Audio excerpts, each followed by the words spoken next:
नमस्कार। हाल ही में Uttar Pradesh state law commission ने एक पॉपुलेशन कंट्रोल पॉलिसी जारी की। इसके तुरंत बाद एक पॉपुलेशन कंट्रोल ड्राफ्ट बिल या मसौदा लाया गया। ये मसौदा टू चाइल्ड पॉलिसी को बढ़ावा देगा, यानी कि जिन घरों में दो या दो से अधिक बच्चे हैं उन्हें सरकारी नीतियों और लाभों के अभाव में रखा जाएगा, और जिन घरों में दो या दो से कम बच्चे हैं उन्हें अलग अलग तरीके के गवर्नमेंट इंसेंटिव्स दिए जाएंगे और बढ़ावा दिया जाएगा। आज हम इस ड्राफ्ट बिल पर बातचीत कर रहे हैं और जानने की कोशिश कर रहे हैं दो पॉपुलेशन एक्सपर्ट से कि कितना जरूरी है इस तरीके का एक coercive population control bill Uttar Pradesh जैसे एक राज्य में, बल्कि भारत के किसी भी राज्य में जब टोटल फर्टिलिटी रेट या प्रजनन दर अपने आप नीचे आ रही है, पॉपुलेशन अपने आप कम हो रही है, तो कितना जरूरी है ऐसा एक बिल या ऐसी कोई भी नीति। तो आज हमारे साथ इस मुद्दे पर बातचीत करने के लिए दो पॉपुलेशन एक्सपर्ट्स हैं।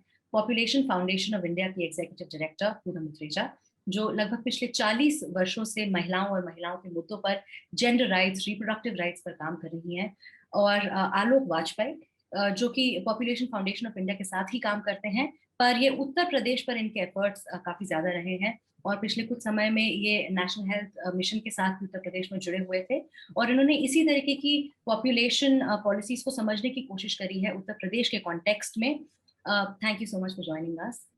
तो पूनम, मेरा पहला सवाल आपसे ये है कि दो पॉलिसी और बिल दो बहुत ही कंफ्यूजिंग टर्म्स हैं जो इंटरचेंजेबली यूज हो रहे हैं जब से उत्तर प्रदेश में योगी आदित्यनाथ ने बातचीत करनी शुरू करी है, चीफ मिनिस्टर ने। तो two child policy, population bill और पॉपुलेशन पॉलिसी, ये क्या डिफरेंट टर्म्स हैं और इनमें क्या अंतर है? पॉपुलेशन पॉलिसी एक पॉलिसी स्टेट बनाती है जिसमें वो अपने गोल्स, ऑब्जेक्टिव्स और where do they want fertility to reach, उसको लेके फिर क्या क्या करना है।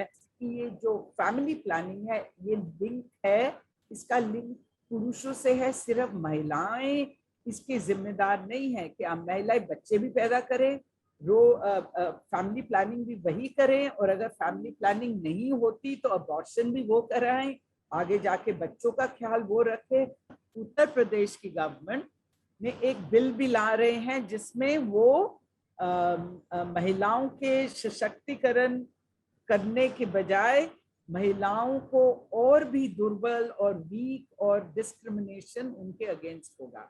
तो इसीलिए यूपी गवर्नमेंट ने पॉपुलेशन पॉलिसी अपने स्वास्थ्य विभाग के द्वारा बनाई, पर बिल के लिए वो यूपी लॉ कमीशन के पास गए। पॉपुलेशन ये टू चाइल्ड नॉर्म पॉलिसी हो, बिल हो, ये एक ही चीज नहीं है। बिल अलग है, पॉलिसी अलग है। पर जी, तो जहां तक आलोक मेरी समझ है, जो मुझे भी समझ आया कि पॉपुलेशन पॉलिसी तो एक लार्जर पॉलिसी है जिसके तहत फैमिली प्लानिंग मेथड्स और बहुत सारी अलग अलग चीजें आती हैं जो शायद इतनी प्रॉब्लमैटिक नहीं है बाय डिफॉल्ट। पर इस जो हम बिल की बात कर रहे हैं, जो समस्याएं आ रही हैं, मतलब लोगों जो आलोचनाएं हो रही हैं, वो इस बिल की खास करके हो रही हैं। तो अगर आप बता सकें कि इस बिल में क्या प्रॉब्लमैटिक चीजें हैं जिनकी स्पेसिफिकली आलोचना हो रही है? कंफ्यूजन और कन्फ्लेशन की। अगर पॉलिसी रिलीज करी है संडे को, जो मैं आपको बताऊं बहुत ही बढ़िया पॉलिसी है, और वो रिलीज हुई संडे को, ये बिल जो है, और उसमें मेरे को उसमें कोई प्रॉब्लम नहीं है, एक्सेप्ट एक थ्रेट है उसमें कि अगर पॉपुलेशन स्टेबलाइज नहीं हुई तो हमें एक कड़ा कानून लाना होगा टू चाइल्ड नॉर्म पे। और उसी समय यू सी के government releases draft bill by the law commission, and law commission ने शायद किसी हेल्थ फंक्शनरी से कभी बात नहीं करी, किसी फैमिली प्लानिंग एक्सपर्ट या फैमिली प्लानिंग का डेटा भी नहीं देखा होगा करे। और मैं आपको कहना चाहती हूँ कि अपनी रिलीज में जब उन्होंने policy, chief minister of UP ने जब पॉलिसी रिलीज करी तो उन्होंने ये सब मेंशन किया। मैं तो इट वाज लाइक म्यूजिक हमारे कान में। बट वो बिल जो बताता है उसका कोई मेल है ही नहीं। तो मैं तो एक्चुअली मैं भी कंफ्यूज हूँ। First time in the population field I am confuse. मैं ये कहना चाहती हूँ आपके जवाब में, this will not work, neither incentives nor disincentives have worked anywhere in the world or in India। और मैं इसके इतने उदाहरण है, मैं आपको 100 उदाहरण दे सकती हूँ कि how even in India both have not worked, in fact they have harmed the family planning program। और ये अगर लागू हो गया बिल, इवन आधी चीजें इसमें लागू हो गई तो ये बहुत हानिकारक होगा, नॉट सिर्फ महिलाओं और गरीब बच्चों के लिए, पर सरकार के लिए ये बहुत ठीक नहीं होगा। पैसा बर्बाद होगा, कंफ्यूजन होगा। अभी हम जो कंफ्यूजन देख रहे हैं उससे 100 गुना कंफ्यूजन होगा इसको इम्प्लीमेंट करने में। आलोक, मेरा अगला सवाल आपसे है, अगर if you could just highlight कुछ मुख्य चीजें जो इस ड्राफ्ट बिल में जो आपको लगता है कि उत्तर प्रदेश के लिए या लार्जली एक बिल के तौर पर उत्तर प्रदेश के लिए काम नहीं करेगी। इनफैक्ट मैं कहूँगा पूरा बिल ही नहीं काम करेगा उत्तर प्रदेश के लिए। इसमें जो प्रोविजंस हैं न तो उनकी आवश्यकता है न वो जरूरी हैं, न कोई किसी तरह का एविडेंस है कि उनकी आवश्यकता है। जहाँ तक इस बिल की सवाल है आपने पूछा, इसमें ये it proposes a set of incentives and disincentives which we think that are not going to work, और वो डिस्क्रिमिनेटरी भी हैं। हमको लगता है कि इससे इसके नेगेटिव कॉन्सिक्वेंसेस हो सकते हैं, जैसे इसकी वजह से और ऐसा पास्ट में देखा गया है, एविडेंस है इस बात के कि सेक्स सिलेक्टिव प्रैक्टिसेस बढ़ गई हैं, अनवांटेड अबॉर्शंस बढ़ गए। लोगों ने इलेक्शन में लड़ने के लिए अपने पत्नियों को, अपनी वाइफ्स को तलाक दे दिया, और बच्चों को भी डिस्क्वालिफिकेशन से बचने के लिए अडॉप्शन के लिए दूसरों को दे दिया।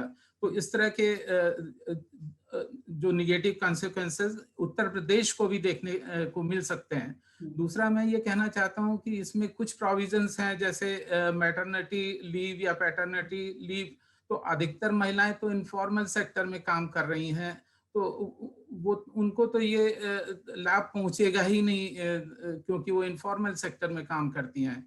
तीसरी, मैं फाइनल बात अपनी ये कहना चाहता हूँ कि उत्तर प्रदेश में ऑलरेडी हमारे बच्चे, महिलाएं, इनमें एनीमिया की काफ़ी प्रॉब्लम है।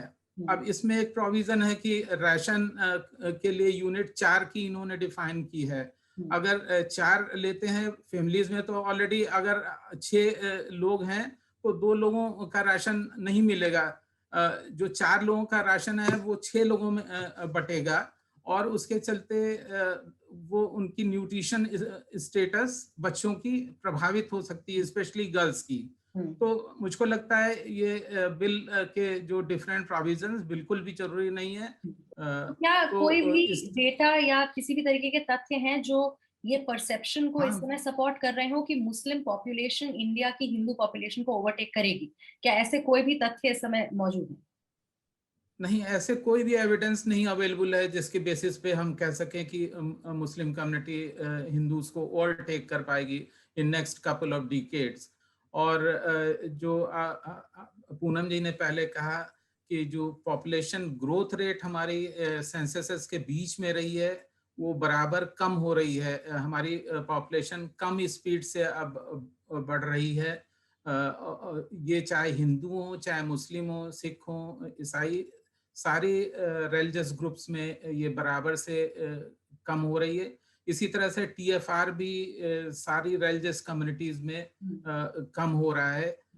इवन ये जो स्पीड है, हमने देखा डिक्लाइन की स्पीड है, ये मुस्लिम कम्युनिटी में ज्यादा है बल्कि।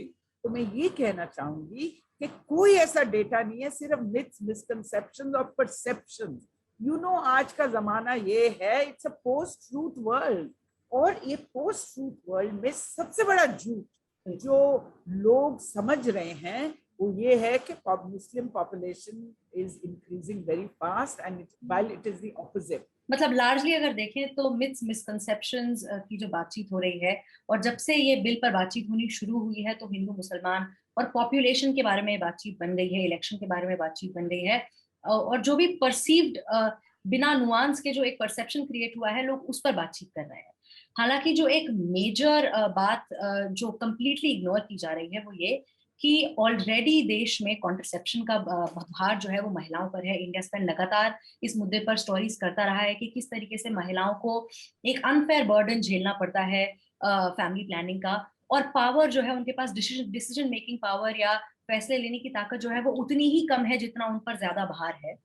तो ये बिल महिलाओं पर, अगर आप 3 मुख्य बिंदु बता सकें कि किस तरीके से ये महिलाओं पर इस बिल का क्या असर पड़ेगा, अगर आप 3 मुख्य बातें बता सकें सर। तो महिला women will be force to have sex selective abortions. दूसरा, जो महिलाएं हैं, गरीब हैं और सबसे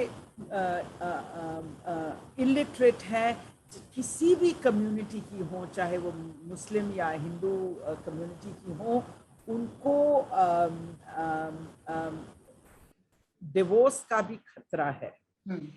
तीसरा, हमारे देश में ये जो वृद्ध अवस्था में लोग हैं और इंक्रीज हो रहे हैं, तो महिलाओं को सबसे पहले अबैंडन किया जाएगा। थैंक यू सो मच हमसे बात करने के लिए। मुझे उम्मीद है कि जो भी कंफ्यूजन था पॉलिसी और ड्राफ्ट को लेकर, परसेप्शंस, मिसकंसेप्शंस और मिथ्स, वो शायद हमारे दर्शकों को भी कुछ कंफ्यूजन्स क्लियर हुए होंगे।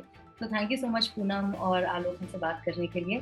और दर्शकों को भी मैं धन्यवाद करना चाहूँगी। इसी तरीके के वीडियोस, इसी तरीके के मुद्दों पर इंडिया स्पैन अक्सर इंटरव्यूज करता रहता है। हम विशेषज्ञों से इसी तरीके के मुद्दों पर ज़्यादा डिटेल डिस्कशंस आप तक लाने की कोशिश करता है, तो हमारे साथ जुड़े रहना चाहिए।